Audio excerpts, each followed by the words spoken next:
Hello, fellow treble winners. Welcome back to another video. Stephen here after City's 3-1 win over Crvena Zvezda, or Red Star Belgrade as we know them over here. It was a fun night of football. There's absolutely loads to talk about, as always. Honestly, I was buzzing last night. I thought it was absolutely great. I just thought it was just City just sort of expressing themselves and spreading their wings, and there was loads of narrative. And as I was saying on the FanView Live afterwards, I was shouting to Malemba on the FanView Live, and he said, what do you like from watching football? And I said, what I love from football is ultimately we need to remember that football is sort of entertainment. It's what we enjoy. It becomes it's an addiction, it's a habit. But what I enjoy from football is stories. I enjoy feeling emotions, be it frustration sometimes, but mainly fun. I enjoy just laughing out loud at football. I enjoy excellent football. I enjoy ridiculous moments. I enjoy Pep's confusion with Edison. I enjoy all that. And last night was a great example of football, in my opinion, at its very best when you're watching your team.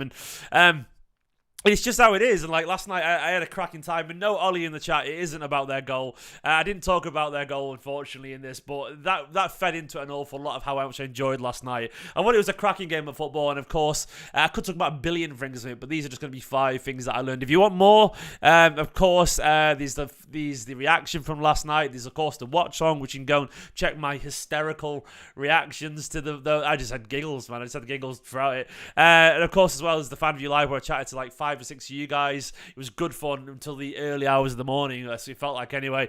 And now this is the 5 things that we learned as well. Please do hit the like button. Please do subscribe. I was saying last night it'd be good to wait 68,500, and I have woken up to 68,500. Very kind. Let's aim for 70,000. 1,500 off. Come on. Get your dog to subscribe. Get your auntie to subscribe. Get your postman to subscribe. Your milkman. Get your boss at work. Get your teacher at school. Get everyone to subscribe. Just sub to EK. Get it trending. It'll be massively appreciated. Anyway, I'm going to start with the first thing that I took from this game, and it's that Julian Alvarez is special. Absolutely special. He's worthy of talking about right now. Alvarez is doing wonderful things in this new sort of pseudo false 9 stroke attacking number 10 stroke striker role that he's in right now. And I couldn't be happy for him. We've got an absolute gem. We've got a gem in our team, right here. And it's also, once again, a victory for the brilliance, the creativity, and the insight and foresight that Pep Guardiola has. There was a narrative going around about 2-3 weeks ago that Alvarez couldn't play in this role and it was wasting our time. And since then, he's dropped masterclass after masterclass already. He's absolutely on fire. Alvarez is a chance creation machine. He's a shot machine. He's a goal machine. He's absolutely everything right now. The guy is just pure output and pure numbers. Julian Alvarez could end up being a truly special footballer. It could be. There is no discernible weakness to his game. He has good pace. He can dribble. He can finish with either foot. He can take free kicks. He has really good natural vision. He's a chance creation machine. He can play in a number of positions. He's essentially just a perfect little forward. Of course, you could always nitpick and say, well, what, he doesn't dribble like Doku does, or he hasn't got the electric pace, like a Haaland does on the counter. No. These things are fair, but can he do everything well? Yes. Yeah, absolutely can. And right now, Alvarez is sort of finding this new niche, and it's why, it's why I love football, and it's why I love watching Manchester City in particular, because we've got the most innovative coach in world football. We've got, a guy who, obviously, he's got great resources, Guardiola. I'm not going to deny that. I'm not an idiot. I understand that. But he will look at a Kevin De Bruyne absence and go, no, the guy is an incredible number 9. He's actually now at number 10, and he's playing off the striker, and I'm going to improve him and turn into some kind of Thomas Muller, like space dominator. You know what I mean? Like, he floats around of Haaland, just dropping deep and playing passes. His goal last night, his first goal, do you know how good that goal is? Go and watch it again, and then watch it another 5 times, and then watch it again in slow motion. The quality of that first goal, no one can defend against that, because it's all done so quickly. It's all so instinctive and so brilliant. And you got to give Haaland the credit for that, by the way. And by the way, spoiler already, I'm not talking about Haaland in this video because there's nothing to talk about that we didn't talk about last week. Haaland is human, and we do not need to dissect a man just having a bad week of form. We do not need to do it. We need to, very quickly in the Haaland thing, instead of zooming in, sometimes you need to just zoom out and look at the bigger picture. Because you look at the bigger picture, you're going to see like loads of highs, and if you zoom in, you'll see a slight dip there. Doesn't matter. Look at his body of work, not just a bad week or whatever. It's not worth talking about, so I'm not talking about it today. But Alvarez, this man, his form was good, and it's going up and up and up, and that to me is what is exciting. The turn, the little spin, the Foden-esque turn, And then the 1-2 with Haaland. Haaland's pass, beautiful. The speed of which he took it around the keeper, then put it in the back of the net. Not many players in world football can do that. I really mean that. Most players would not have the feet, the speed, the intelligence, the instinctive brilliance. That was Sergio Aguero level brilliant. It was world class. It was absolutely world class. But that's what Alvarez does. I think he created something like 8 chances last night or something like that, which is the 4th or 5th most highest in Champions League history in one game, which is quite remarkable. Alvarez not only is an absolute machine in terms of scoring goals. We know he's always going to score goals. But right now, he's creating so many chances. I think we'll look back at it in 10 years and go, Pep turned Alvarez into this aggressive version of Harry Kane. I really think this is what we're going to see. Harry Kane, of course, is capable of scoring wonder goals, like a ridiculous finisher, Harry Kane. I think Alvarez is sort of going to end up like that with his passing range as well that Harry Kane's got, but be a little bit more aggressive if anything, because Alvarez has that industry and that sort of Tevez-esque closing energy that could mark him out as a truly special, complete footballer. And I think Guardiola understands this. And when we sit there and we go, it doesn't work, Pep's wrong. Maybe once again, we should probably realise that if Pep wants to try something, it's because Pep's seen something and Pep knows best. And Pep always knows best. He just does, because Pep is an absolute genius. And Julian Alvarez is a special footballer. And once again, we are so lucky as Manchester City fans, plural, to witness a master in action in Guardiola creating these solutions as always. Rodri is absurdly good. Have I spelled absurdly right? Have I spelled absurdly right there? The only thing where you just doubt absurd. I think I haven't.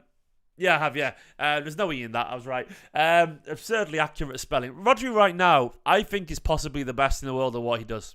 Well, he is the best in the world at what he does, full stop. Is he the best player in the world right now? I don't even know. But what I do right now is, we want. I mean, I could have called this Rodri is Gundogan's replacement. I could have called it something like that. Or Rodri has unlocked every level. I made a comparison last night of when you're playing a video game and you have a skill tree, and you choose do I choose foraging, or do I choose attacking, or do I choose stamina skill tree? Rodri has sort of just maxed all those skill trees out. Last season he filled one skill tree, and now he's I'm going to just start another. And Rodri right now is just absolutely wonderful, man. He's adding more and more strings to his bow. The guy has just got so much natural ability that he's playing football on easy mode right now. Honestly, this is new game plus for Rodri. Last season was hard mode. He completed it in the most dramatic, wonderful fashion with the winner to complete a treble.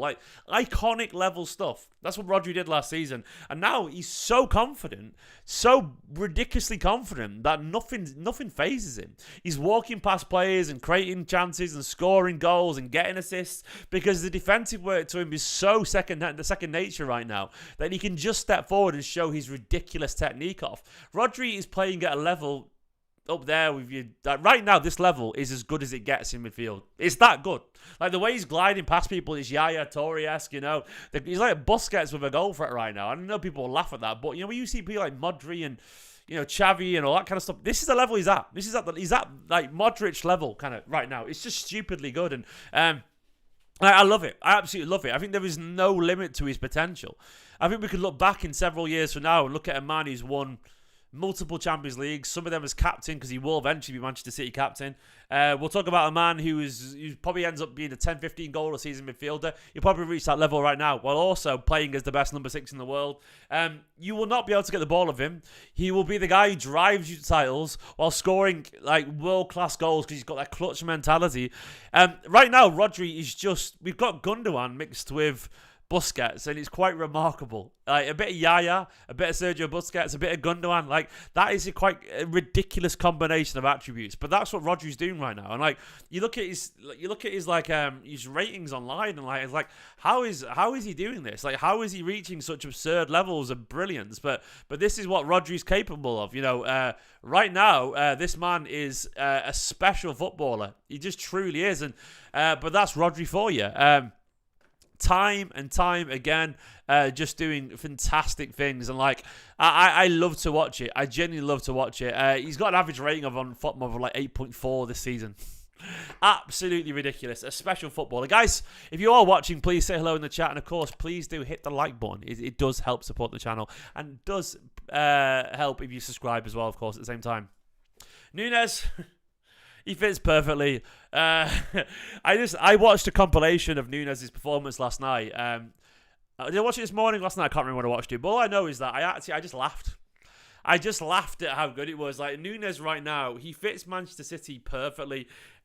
He fits City like a glove. It really is. He's playing at a level right now. Like, he's joining a team that's playing at a level that's so good that you have to understand. You have to have the intelligence to fit in. And Nunes, I watched the compilation. I was like, oh my God, we've got another one off the conveyor belt. Like, we are so blessed with midfield talent. When you think about Guardiola's reign, even before Guardiola, just going back before Guardiola, we had Yaya, of course, as well. And, we had some good players like Gareth Barry and De Jong or whatever. But since then, it's got better and better. Like David Silva, Kevin De Bruyne, Fernandinho, Rodri, Gundogan, Bernardo Silva. All these elite level central midfielders.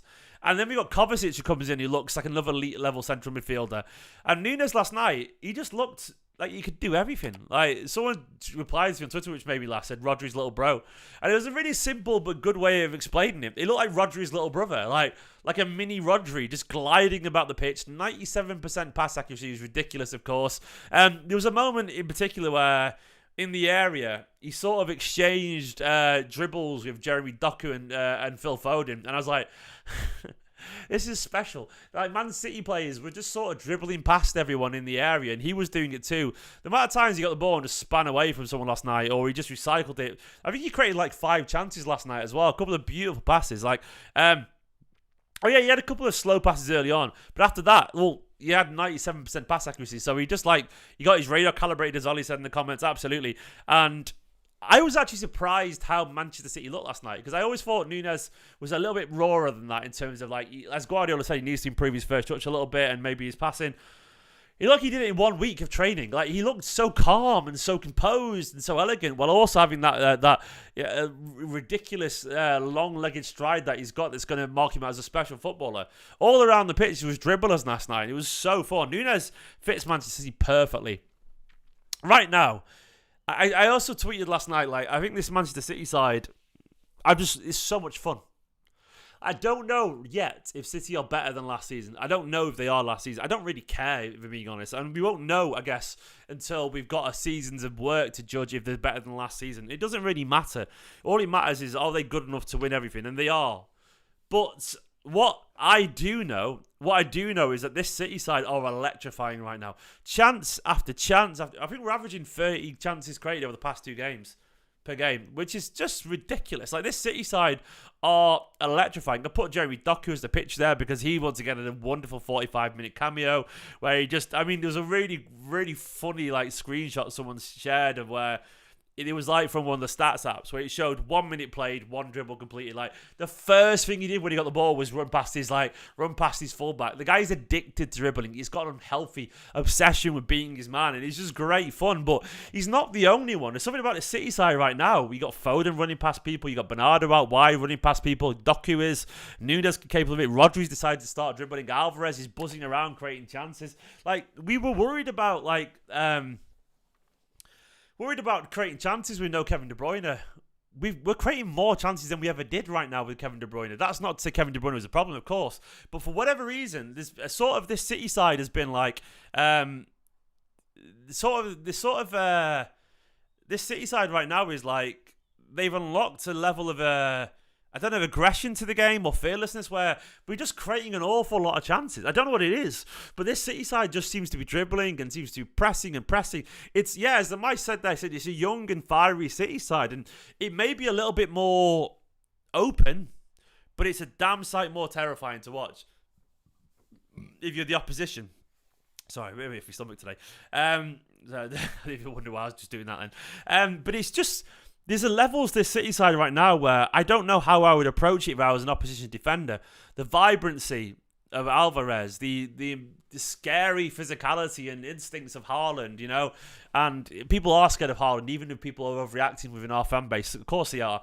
The electric footwork of Jeremy Doku, Nunes, Kovacic, Rodri dribbling past people, Vardyal's capable of it, Kyle Walker playing further forward with that immense pace. It's just a physical, electric side right now. Like, this City side are way more fun. Last year, it felt like City were death by 1,000 passes. We'd pass and pass and pass and pass, and we'd create about 10 chances per game, with about 5 of them being big. And we'd sort of force it eventually. We'd get the chances. But right now, we are creating 30 chances. Like, we should be winning games 5-6-0 every week right now. And even as Swalesy said in the chat there, he said, even when Oscar, Bob, and Rico came on, they were great. They were so lively. I've not even mentioned Sergio Gomez. He was looking like, he was creating, he should have had a few chances as well. It's fun. Guy in the chat. Look, I love Asan and the 9320 boys, but I agree. I thought I know Lloyd's not a fan of him at all like that in that role, but I thought they were massively wrong about Alvarez, and they were entitled to their opinions. But I think that's the thing. The wonderful thing about football is that we all have our own opinions, and I think it was really obvious to me that Guardiola was playing Alvarez through the middle because he sees a guy who, in the absence of Kevin De Bruyne, is pure output. And I think when you're worried about output, you haven't got De Bruyne. A man who just seems to be drawn to chances and goals, you put him on the pitch. And I do think now you look at this City side, in years gone by, I know it's the wrong time to say because we missed a lot of chances, but largely, we used to have, we would have games like last night and we'd get frustrated because we wouldn't turn it around, or if we did, it would be a lot harder because I don't know, Sterling or Jesus would miss chance after chance, and that would affect the team negatively. Right now, everyone is confident, everyone is confident, and you've got players who are just killers on the pitch, and it's so much fun. It's so much fun to watch. I mean, as Brian said, 37 total shots, 60 on target without KDB. We need to be more clinical. It'll come. And we're absolutely wonderful at creating chances, but that's the most important thing for me. We're too good not to score. There was not a single second. I am not exaggerating. Like, my reaction to them scoring was just a laugh because I still knew we'd win by clear, Like, I knew we'd win 3 or 4-1, 5-1, 6-1. I knew we would. I had no absolute doubts at all. Like, it's weird to say that, but I just didn't doubt it whatsoever. But, look, lots of hype here. I've talked about Alvarez being special. I've talked about Rodri being an absolute genius right now. Nunes fitting perfectly and City being electric. But the numbers are short, which is the only potential concern I've got right now. I've got a picture of Oscar Bob coming on there because I think there's a quote from Guardiola. Let me just find the quote. Guardiola said, which is great news for me to hear as a Oscar Bob Academy fan. But Guardiola said he will have a lot of minutes, Oscar Bob. He has to be ready to use it. So basically, Guardiola's already said that Oscar Bob will be getting a lot of football because, let's be honest, the numbers are extremely short. Bernardo Silva went off with an injury last night. It looks like Kovacic and Grealish could be back in training, which is good news. But we are going to have times where these players are going to have to step up, be it Rico Lewis, Sergio Gomez, Oscar Bob. Sorry, camera. The signs are encouraging, but we are potentially, we have got some tricky situations. The Newcastle game is going to be interesting, Bob will get a start there, Rico Lewis will get a start there.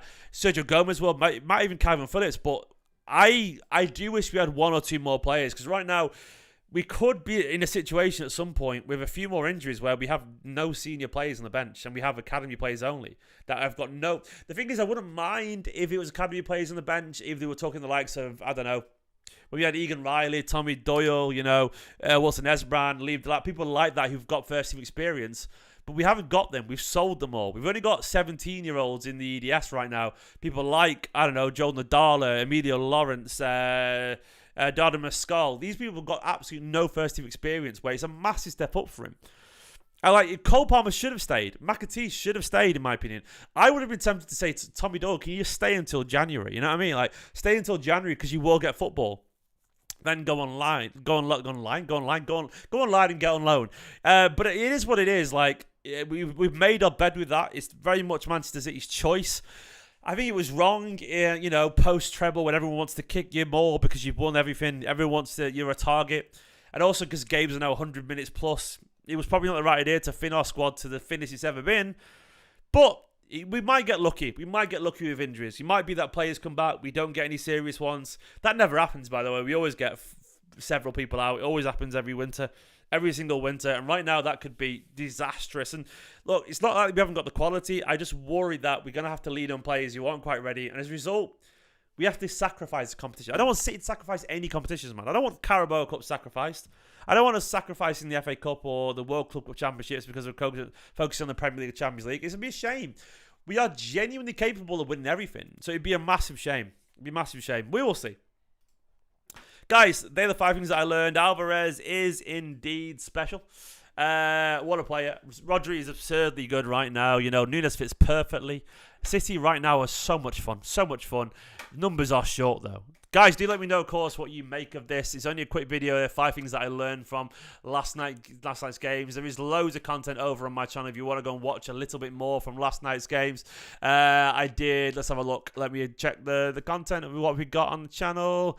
I'll go over here and I'll show you what we've got. Where is it? I've got some banging songs in my head. And we've got obviously 5 things learned, which you're watching right now. We've got the fan view live from last night as well. We've got my face for like, this is ridiculous. Rodri being masterful.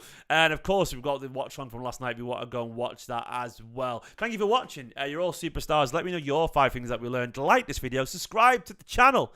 Do it right now. In a bit. Have a wonderful evening.